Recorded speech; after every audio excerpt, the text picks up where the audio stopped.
Shalom teman-teman. Shalom. Untuk mempersiapkan hati kita mau nyanyi lagu Menyenangkanmu.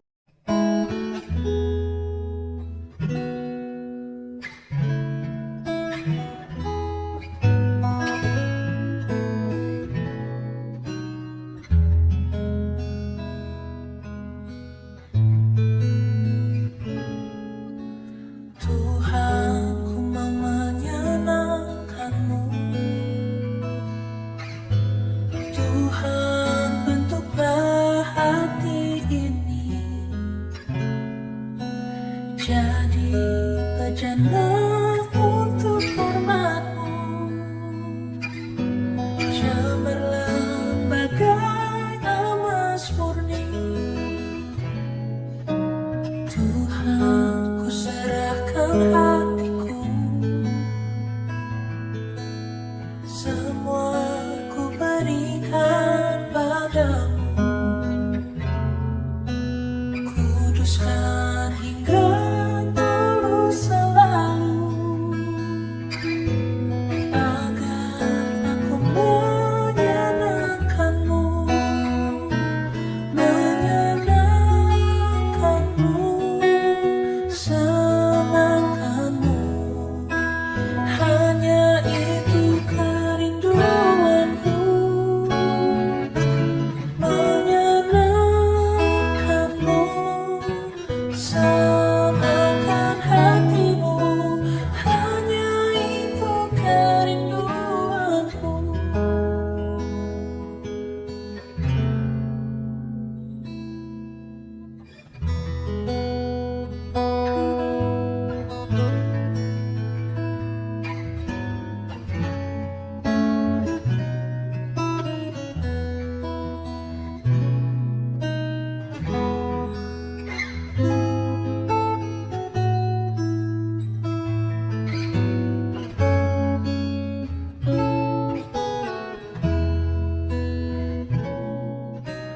Tuhan, ku serahkan hatiku. Semua ku berikan padamu. Kuduskan hingga tulus selalu, agar aku menyenangkanmu, menyenangkanmu, senangkanmu. Hanya itu kerinduanku, menyenangkanmu, senangkan hatimu. Hanya itu kerinduanku, menyenangkanmu, senangkanmu. Hanya itu kerinduanku, menyenangkanmu, senangkan hatimu. Hanya itu kerinduanku, hanya itu kerinduanku, hanya itu kerinduanku. Mari kita berdoa. Bapa yang baik, terima kasih untuk waktu yang indah ini. Kami mau belajar firman Tuhan. Bantu kami supaya kami dapat mengerti maksud Tuhan melalui waktu ini. Kami bisa belajar firman Tuhan. Dalam nama Tuhan Yesus kami sudah berdoa. Amin. Teman-teman, kita sama-sama buka dan baca dari Yosua 11 ayat 16 sampai 23. Yosua 11 ayat 16 sampai 23. Seperti biasa, kita akan baca berganti-gantian, dimulai dari saya, nanti teman-teman boleh berganti-gantian membacanya. Ayat 16, demikianlah Yosua merebut seluruh negeri itu, pegunungan, seluruh tanah Negeb, seluruh tanah Goshen, daerah bukit, serta Araba Yordan, dan pegunungan Israel dengan tanah rendahnya. Mulai dari pegunungan Gundul yang mendaki ke arah Seir sampai ke Baal Gaad, di lembah gunung Libanon, di kaki gunung Hermon, semua rajanya ditangkapnya dan dibunuhnya. Lama Yosua melakukan perang melawan semua raja itu. Tidak ada satu kota pun yang mengadakan ikatan persahabatan dengan orang Israel, selain daripada orang Hewi yang diam di Gibeon itu. Semuanya telah direbut mereka dengan berperang. Karena Tuhan yang menyebabkan hati orang-orang itu menjadi keras, sehingga mereka berperang melawan orang Israel supaya mereka ditumpas dan jangan dikasihani, tetapi dipunahkan, seperti yang diperintahkan Tuhan kepada Musa. Pada waktu itu Yosua datang dan melenyapkan orang Enak dari pegunungan, dari Hebron, Debir, dan Adab, dari seluruh pegunungan Yehuda dan dari seluruh pegunungan Israel. Mereka dan kota-kota mereka ditumpas oleh Yosua. Tidak ada lagi orang Enak ditinggalkan hidup di negeri orang Israel, hanya di Gaza, di Gad, dan di Asdod masih ada yang tertinggal.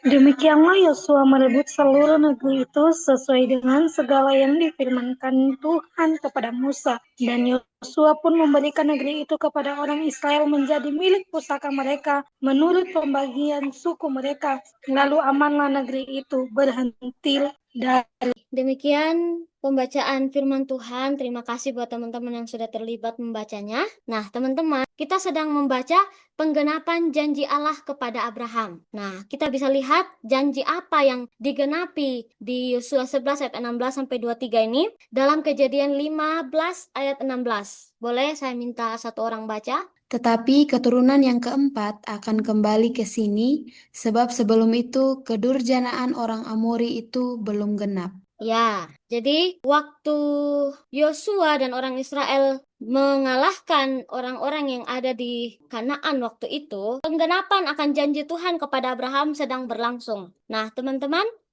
kalau dilihat di sana itu Tuhan mengatakan keturunan keempat, dan kita tahu bersama setelah Abraham ada keturunan Ishak, ada Yakub, kemudian Yusuf. Nah, keturunan Yusuf ke bawahlah itulah yang dipakai Tuhan untuk memusnahkan orang-orang yang menduduki daerah yang di Kanaan itu. Nah, teman-teman, ini adalah daerah-daerah yang dimenangkan oleh orang Israel dan Yosua. Banyak sekali. Dalam Kejadian 15 ayat 16, tadi yang dibacakan oleh Isna, penduduk dari daerah-daerah ini disimpulkan adalah orang Moria. Orang Moria itu sebutan buat orang-orang yang menduduki daerah-daerah di Kanaan yang disebut di ayat 16 dan 17 ini yang saya warnai. Nah, sedangkan di ayat 19 sampai ayat 21, boleh minta Novan bantu baca? Kejadian 15 ayat 19 sampai 21. Yakni tanah orang Keni, orang Kenas, orang Kadmon, orang Het, orang Feris, orang Refaim, orang Amori, orang Kanaan, orang Girgasi, dan orang Yebus itu. Nah, orang-orang inilah yang mendiami tanah Kanaan, tanah-tanah yang disebut di ayat 16 dan 17, yang kemudian dimusnahkan oleh Yosua dan orang Israel. Nah, dari orang-orang ini, itu juga termasuk di dalam ada Edom, belum disebut di Kejadian 15 karena memang Ishak belum ada dan keturunannya belum ada di negeri itu. Kemudian setelah itu barulah ada Edom. Edom juga termasuk di dalamnya tapi tidak dimusnahkan karena Edom adalah saudara Israel sendiri ya. Penduduk asli Kanaan yang dimusnahkan. Nah, kalau kita lihat lebih jauh, apa yang membuat orang-orang ini kemudian diputuskan untuk dimusnahkan sama Tuhan? Kita bisa lihat itu, apa yang mereka lakukan ada di Ulangan 18 ayat 9 sampai ayat 13. Saya akan bacakan buat kita. Ulangan 18 ayat 9 sampai 13. Apabila engkau sudah masuk ke negeri yang diberikan kepadamu oleh Tuhan Allahmu, maka janganlah engkau belajar berlaku sesuai dengan kekejian yang dilakukan bangsa-bangsa itu. Di antaramu, janganlah didapati seorang pun yang mempersembahkan anaknya laki-laki atau anaknya perempuan sebagai korban dalam api, ataupun seorang yang menjadi petenung, seorang peramal, seorang penelaah, seorang penyihir, seorang pemantra, ataupun seorang yang bertanya kepada arwah atau kepada roh peramal, atau yang meminta petunjuk kepada orang-orang mati. Sebab setiap orang yang melakukan hal-hal ini adalah kekejian bagi Tuhan. Dan oleh karena kekejian-kekejian inilah Tuhan Allahmu menghalau mereka dari hadapanmu. Haruslah engkau hidup dengan tidak bercela di hadapan Tuhan Allahmu. Jadi jelas ada dua praktik yang membuat kemudian penduduk Kanaan ini dimusnahkan sama Tuhan. Yang pertama ada praktik tumbal tadi ya. Ada yang mempersembahkan anaknya untuk korban kepada dewa. Ada yang menjadi petenung, yang percaya kepada roh kegelapan, roh nenek moyang yang berhubungan dengan mereka untuk meramal, untuk mendapatkan keuntungan. Nah, praktik-praktik ini itu kekejian bagi Tuhan dan jelas ini menjadi alasan yang Tuhan tegaskan yang membuat bangsa ini kemudian dimusnahkan. Namun, saya percaya dengan kita membaca Kejadian 15 ayat 16 tadi, Tuhan tidak secara langsung menghukum bangsa ini. Tentu kesempatan beratus-ratus tahun yang Tuhan kasih itu adalah kesempatan untuk orang-orang ini berubah. Jadi Tuhan tidak langsung menghukum bangsa ini, Tuhan memberi mereka kesempatan untuk bertobat. Bahkan Abraham, Melkisedek itu tinggal di daerah mereka di Kanaan. Mereka pasti bisa melihat terang itu. Mereka bisa melihat ada Melkisedek di sana yang menjadi imam Allah yang kudus. Kemudian ada Abraham yang menyembah Allah yang benar. Tentu mereka bisa melihat dan mereka bisa mendengar kesaksian tentang Allah yang besar itu. Bahkan mereka dekat dengan kejadian Sodom dan Gomora. Tentu mereka dengar Allah yang menghukum Sodom dan Gomora. Banyak kesaksian yang pasti mereka pernah dengar orang Amori ini. Dan kesempatan beratus-ratus tahun yang Tuhan kasih itu bukan kesempatan yang singkat. Itu lama sekali. Karena bangsa ini tidak bertobat, maksudnya tetap bebal, maka mereka kemudian dihukum sama Tuhan. Makanya di sini saya mau ajak kita yang anak-anak Tuhan Yesus yang ada di sini, kita perlu bersyukur. Kalau misalnya hari ini kita punya hati yang mau diterangi kebenaran. Bayangkan kalau kita juga punya hati seperti hati orang Amori yang sudah mendengar kesaksian, yang sudah diberi kesempatan untuk bertobat, tapi tidak bertobat. Itu hal yang dibenci sama Tuhan. Dan bahkan itu hal yang ditegaskan membuat mereka dihukum, bukan karena hal lain. Jadi, kalau kita hari ini masih punya hati yang mau diterangi kebenaran, kalau kita hari ini masih mau ditegur, kalau kita hari ini masih punya kerendahan hati untuk mendengar koreksi orang lain, mendengar firman Tuhan, maka kita perlu bersyukur untuk hati itu. Dan kita perlu menyirami terus hati itu sehingga hati itu terus punya kerinduan untuk diterangi kebenaran. Itu poin pertama yang kita bisa pelajari dari orang Amori ini. Mereka orang yang sebenarnya dikasih kesempatan untuk bertobat, tapi sayangnya mereka memang harus mengalami penghukuman itu. Kemudian kita juga mau belajar selain dari orang-orang Amori yang ditumpas dan dimenangkan oleh orang Israel, kita juga mau belajar dari kepemimpinan Yosua, dari pelayanan Yosua. Nah, teman-teman, kita move on.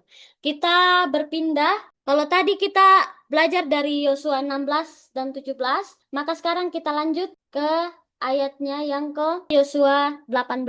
Lama Yosua melakukan perang melawan semua raja itu. Nah, saya rasa ini kalimat yang singkat untuk menggambarkan proses yang dilalui Yosua untuk memimpin orang Israel melawan bangsa-bangsa yang tadi disebut di ayat 16 dan 17 ya. Di sini saya melihat dan mau belajar juga buat teman-teman, saya mau sharing ini, bisa belajar dari pelayanan Yosua. Dia konsisten dan setia dalam menaati Tuhan. Bukan hal yang mudah buat Yosua, tapi kalau dia bisa menang melawan semua bangsa-bangsa itu, tentu karena dia mengandalkan Tuhan dan konsisten dalam menaati perintah-perintah Tuhan. Nah, teman-teman bisa lihat di sebelumnya, kalau Yosua itu pernah gagal karena tidak menaati firman Tuhan. Berarti kalau dia berhasil, apa yang dia lakukan itu sesuai dengan kehendak Tuhan. Sehingga saya menyimpulkan bahwa kemenangan itu karena Yosua juga konsisten dan setia dalam menaati Tuhan. Kemudian yang kedua,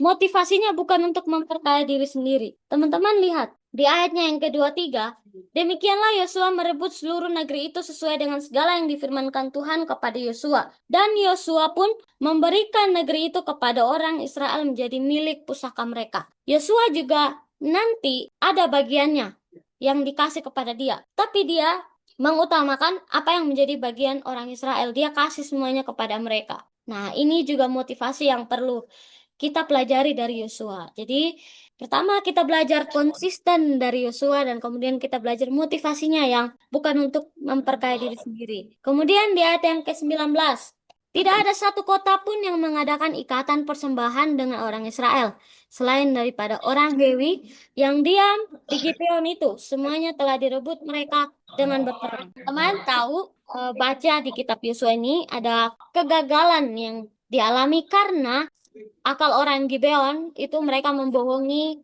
orang Israel dengan membuat diri mereka itu kesusahan, compang-camping, kemudian kelaparan dari negeri yang jauh, supaya mereka ini tidak diserang oleh orang Israel gitu. Tanpa menanyakan kepada Tuhan, Yosua dan orang Israel kemudian berkompromi untuk adakan perjanjian damai dengan orang Gibeon ini. Dan pada akhirnya apa yang terjadi? Orang Israel berjanji untuk tidak menyerang orang Gibeon, dan itu atas nama Tuhan. Jadi mereka berjanji bersumpah atas nama Tuhan. Nah, apa yang mereka sumpah itu kan tidak bisa mereka langgar. Pada akhirnya ini menyusahkan mereka sendiri, dan itu membuat Tuhan marah. Nah, dari hal ini, saya melihat bahwa Yosua itu sudah belajar dari kesalahan. Mengadakan perjanjian damai itu hal yang mudah dilakukan. Jadi mereka kan sudah ditakuti. Mereka ditakuti oleh orang-orang yang mendengar mereka sudah menyerang saudara mereka gitu ya. Saudara-saudara orang Kanaan gitu. Nah, mereka bisa datang mengadakan perjanjian damai, selesai. Tapi yang Yosua lakukan, dia belajar dari kesalahan. Dia mau melakukan hal yang tersulit untuk Tuhan, pelayanan yang tersulit untuk Tuhan. Jadi dari sini juga kita belajar bahwa dari hati yang mau belajar Yosua ini. Kemudian yang berikutnya di ayat yang ke-21 dan 22. Pada waktu Yosua datang dan melenyapkan orang Enak dari pegunungan, dari Hebron, Debir, dan Anak, dari seluruh pegunungan Yehuda dan dari seluruh pegunungan Israel, mereka dan kota-kota mereka ditumpas oleh Yosua. Tidak ada lagi orang Enak ditinggalkan hidup di negeri orang Israel. Hanya di Gaza, di Gad, dan di Asdod masih ada yang tertinggal. Teman-teman, kenapa orang Enak ini disebut secara khusus oleh bagian ini? Yang lain hanya nama daerahnya, sedangkan orang Enak ini disebut secara khusus di sini. Karena mereka itu adalah bangsa yang ditakuti oleh orang Israel. Mereka ini keturunan raksasa yang waktu itu ditakuti oleh orang Israel, dan orang Israel bilang, kita waktu berdiri di depan mereka itu kayak belalang. Mereka itu saking raksasanya gitu ya. Tapi di sini disebutkan bahwa Yosua dan orang Israel itu datang dan menyerang, melenyapkan orang Enak dari pegunungan itu. Jadi dari sini kita juga belajar bahwa pelayanan itu butuh keluar dari zona nyaman untuk menaati Tuhan. Banyak hal yang kita belajar dari kisah kemenangan Yosua dan orang Israel. Bukan hal yang mudah memang ketika mereka memenangkan tanah Kanaan ini, tapi mereka berhasil melakukannya bersama dengan Tuhan. Karena itu, saya menyimpulkan 5 pelajaran iman yang bisa kita pelajari dari apa yang kita baca tadi dari Yosua 11 ayat 16 sampai ayatnya yang ke-23. Yang pertama, kita mau belajar tentang kesediaan. Nah, tadi kita belajar dari orang Amori yang dikasih kesempatan, yang juga diterangi, tapi tetap tidak melihat terang itu, tidak mau menggunakan kesempatan itu untuk bertobat ya. Jadi kita belajar untuk punya kesediaan hati. Kalau ditegur itu, punya kesediaan hati mau bertobat dan mau berubah. Kemudian kita belajar dari kepemimpinan atau pelayanan Yosua. Kita belajar konsistennya, kesetiaannya, dia mau dikoreksi dan mau keluar dari zona nyaman. Nah, teman-teman, 5 hal ini, 5 pelajaran iman ini tidak mudah untuk kita lakukan. Karena itu, kita tidak bisa melakukannya sendiri. Kita perlu mengandalkan Tuhan untuk supaya kita bisa melakukan 5 hal ini. Kita mungkin belajar hari ini seperti hal yang di awang-awang, hal yang sepertinya tidak mudah untuk dilakukan. Tapi kalau dalam pelayanan kita mau belajar seperti Yosua, kita mau belajar hari ini, ambil waktu sejenak untuk datang sama Tuhan, kasih tahu, Tuhan, dalam pelayanan saya mau belajar seperti Yosua. Hari ini tidak kebetulan kita belajar tentang Yosua. Mungkin Tuhan mau bicara buat kita masing-masing untuk belajar tentang kesediaan hati, belajar konsisten, belajar kesetiaan, belajar untuk menerima koreksi, dan belajar keluar dari zona nyaman. Kita mau kembali menyanyikan lagu yang tadi sebagai respon kita untuk firman Tuhan pada malam hari ini.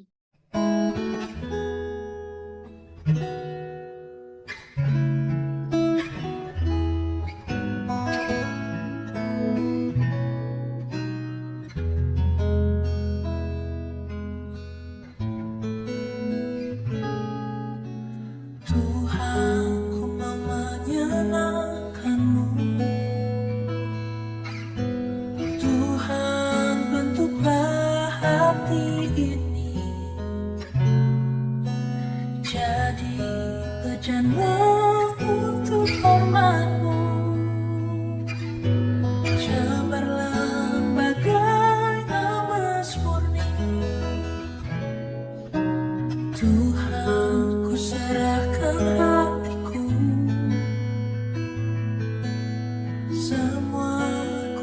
berikan padamu,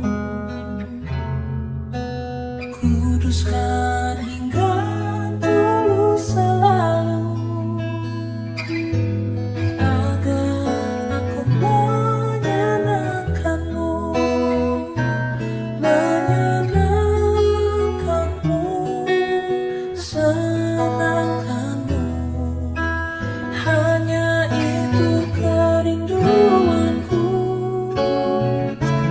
menyenangkanmu, senangkan hatimu. Hanya itu kerinduanku.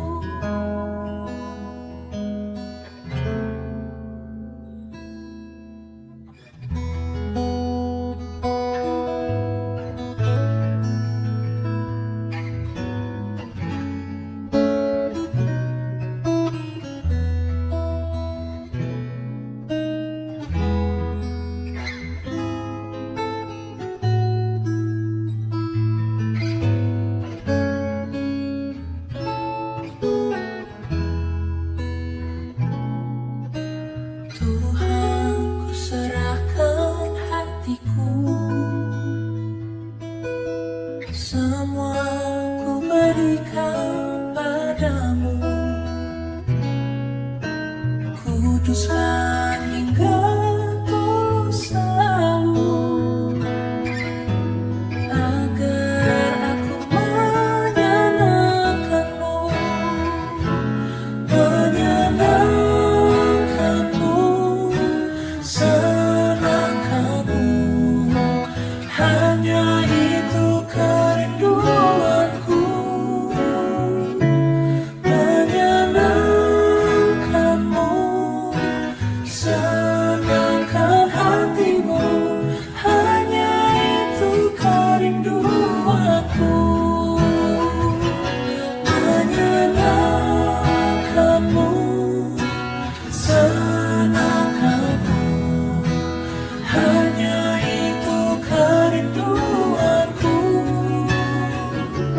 menyenangkanmu, senangkan hatimu.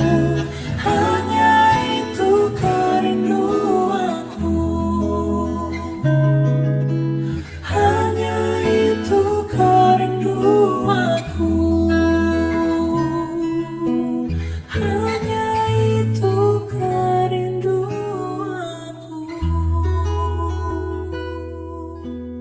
Kita berdoa. Bapa yang baik, hari ini kami sama-sama belajar dari firman Tuhan, belajar dari orang Amori, orang-orang yang akhirnya Tuhan hukum, dan belajar juga dari Yosua untuk kepemimpinannya, pelayanannya yang luar biasa. Tuhan, kami menyimpulkan kami bisa belajar teladan iman dari pembelajaran hari ini. Ada 5 hal: belajar punya kesediaan hati, belajar punya kesetiaan, belajar punya konsisten, belajar punya hati yang mau dikoreksi.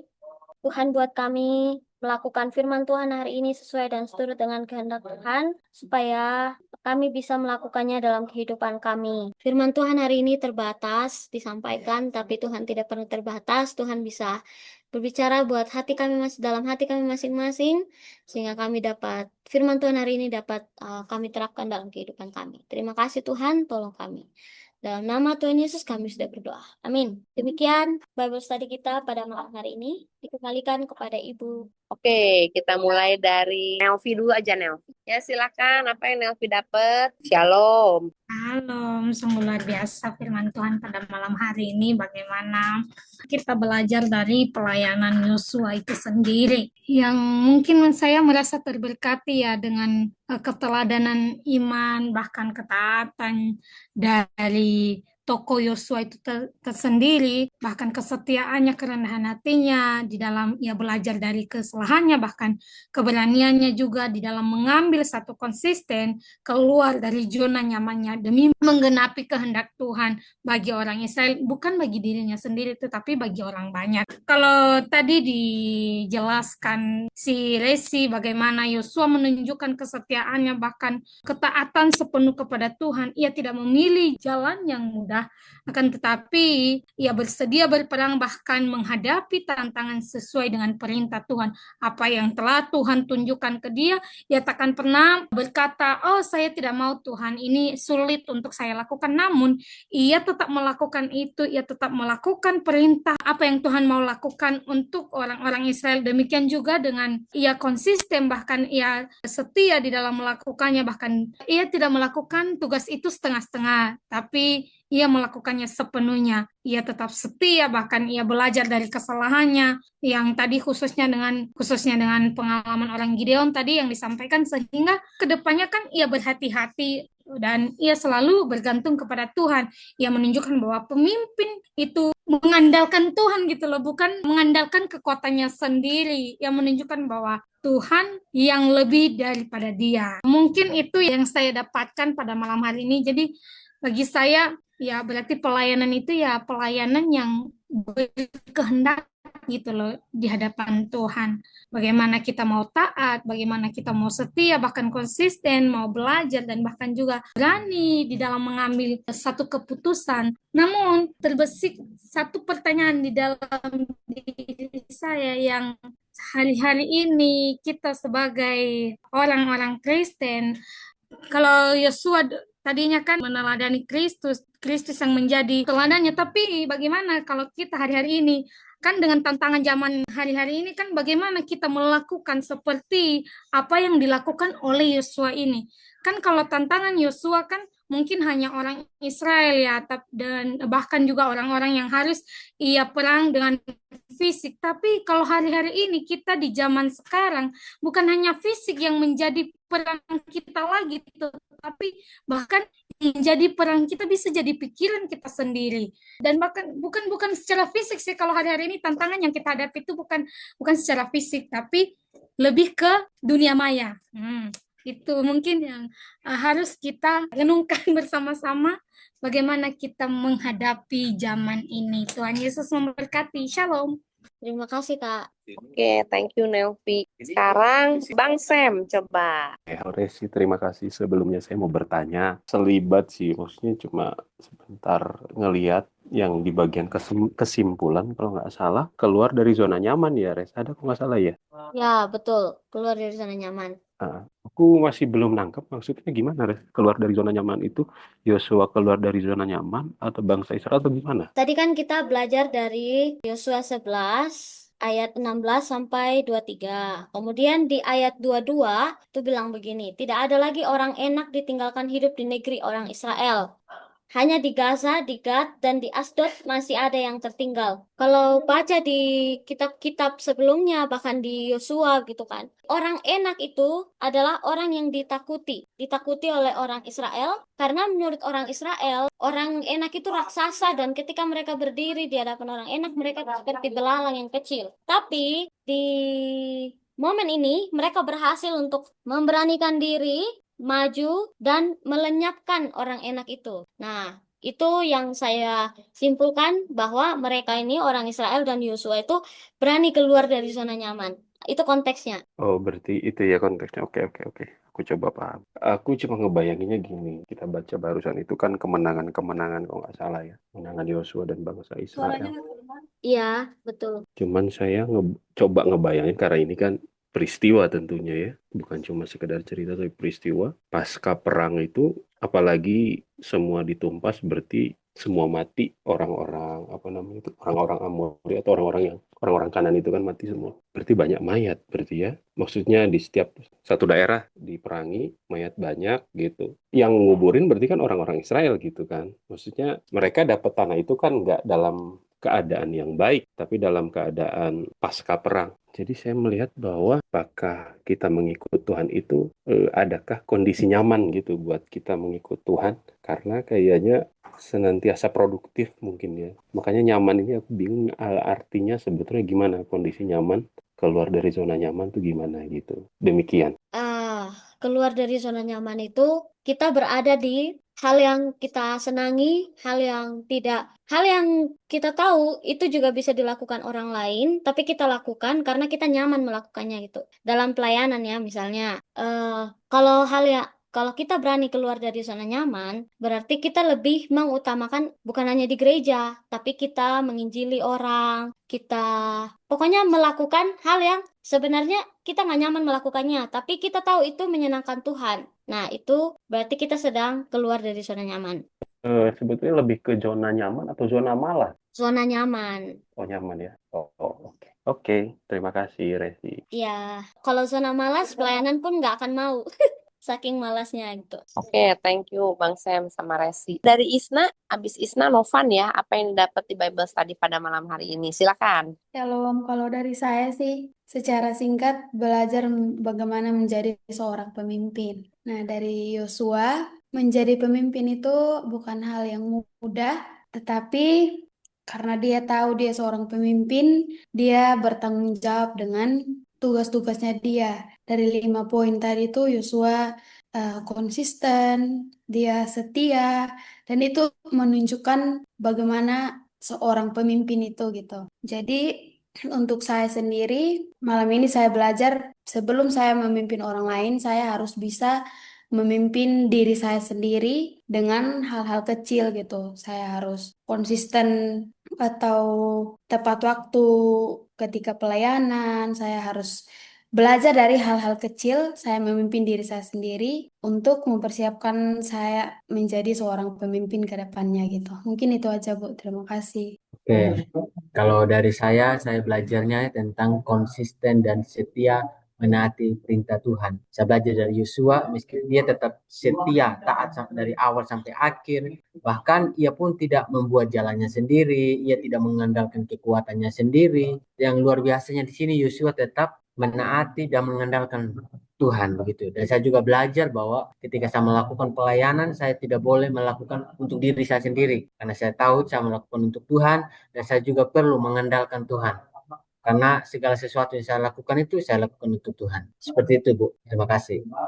Kak Putri, next, silakan. Saya belajar dari, ya benar ya, pelayanan Yosua bahwa kemenangan bukan karena kekuatan kita, tetapi karena ketaatan kepada Tuhan. Sebagian orang memilih melawan, tetapi ada juga yang mau berdamai seperti orang Gibeon ya. Tugas saya adalah tetap taat dan setia melayani Tuhan dan apapun respon orang gitu. Nah terus ya belajar bahwa dalam pelayanan tidak semua orang menerima, tetapi saya harus tetap taat, itu saja. Seperti Yosua, dan percaya Tuhan yang memberi kemenangan. Ya, demikian. Terima kasih Kak Putri. Sama-sama. Shalom. Shalom. Puji Tuhan, firman yang sudah disampaikan tadi, yang bisa saya ambil dari Bible Study malam ini tentang Yosua. Tadi Yosua 11, betul ya, Yosua 11 ayat 16 sampai 23 ya. Ya, betul. Ada satu ayat yang cukup menjadi perenungan, maksudnya bisa yang saya garis bawahi lah tepatnya. Di yang ayat 18 di mana ditulis di situ, lama Yosua melakukan perang melawan semua raja itu. Ini jadi pertanyaan juga buat saya, kenapa ayat ini dipisahin sendiri gitu dari ayat lainnya gitu, poinnya ini. Poin di mana perangnya itu nggak sebentar gitu kan maksudnya. Untuk orang-orang zaman modern seperti kita kan, kita nggak tahu ya perang tuh kayak gimana ya. Perang cuma paling lihat di film gitu kan, film apa Marvel kayak Avenger gitu, yang mana mereka perang juga, yang kita nonton paling lama 3 jam selesai gitu perangnya. Nah, sedangkan perang yang dilakukan oleh Yosua dan bangsa Israel itu lama, even walaupun nggak dijelaskan berapa lama gitu. Karena yang dia lakukan perang itu untuk banyak daerah gitu kan ya. Kalau kita baca ayatnya tadi, seluruh negeri, seluruh tanah ini, mulai dari mana sampai kemana gitu. Itu nggak mungkin sebentar sih, mungkin bisa tahun-tahun mungkin ya kan, atau hitungannya saya nggak tahu sih tepatnya ya berapa lama.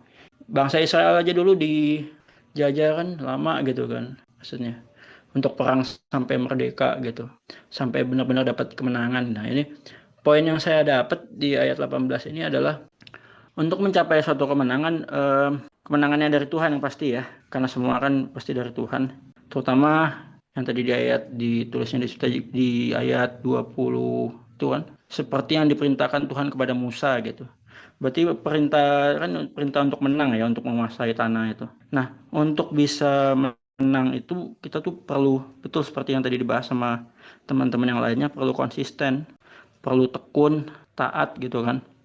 Nggak sebentar kita nggak bisa, ya udahlah, udah sekian tahun saya ikut Tuhan, sekian tahun saya pelayanan, saya udah ini itu gitu kan. Tapi saat kita merasa kok masih begini ya hidup saya gitu kan, atau mungkin eh, kok saya belum dapat kerjaan, mungkin ada banyak pergumulan selama dalam pelayanan mengiring Tuhan.